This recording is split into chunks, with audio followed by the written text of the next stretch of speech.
नमस्कार, मी मयुरी वर्मा. विकास समाचार मध्ये आपलं स्वागत. 19 सप्टेंबर मंगळवारपासून 10 दिवस चालणाऱ्या गणेश महोत्सवाला सुरुवात झाली.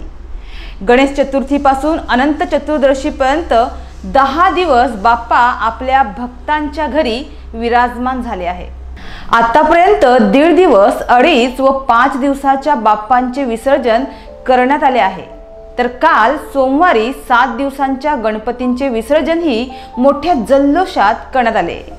काल सोमवारी संध्याकाळी मस्ताननाका जवळील टाकवहाडच्या संभाजीनगर येथील सार्वजनिक गणेशोत्सव मित्र मंडळाच्या 7 दिवसांच्या भगवान गणेशांचे विसर्जन मोठ्या उत्साहात करण्यात आले. यंदाचे त्यांचे हे 33वे वर्ष होते. यावेळी मिरवणूक, रंगबिरंगी सुंदर अशी फटाक्यांची आतिषबाजी, उत्साह, जल्लोष आणि बाप्पा जाण्याचं तितकंच दुःख काल अनुभवायला मिळालं.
निरोप देतो आता, देवा आज्ञा असावी, चुकले आमचे काही, देवा क्षमा असावी, अशा प्रार्थनेने बाप्पांना निरोप देण्यात आला. तर भगवान शंकर आणि पार्वती मातेचा मुलगा गणपती ही बुद्धीची देवता आहे. गणपती बाप्पा हा केवळ भेट देणारा देव नसून कुटुंबातील एक सदस्य आहे, जो दरवर्षी काही दिवस आपल्या भक्तांच्या घरी राहतो आणि नंतर आपल्या निवासस्थानी परततो. गणेशोत्सवाचा हा सण सामाजिक एकतेचा प्रतीक मानला जातो. म्हणून आपणही कोणताही भेदभाव न ठेवता जाती धर्मामधील भेदभाव, मतभेद हे विसरून विविध समाज घटक एकत्र येणे हीच या सणामागील खरी ताकद आहे, असे यावेळी या मंडळातर्फे सांगण्यात आले.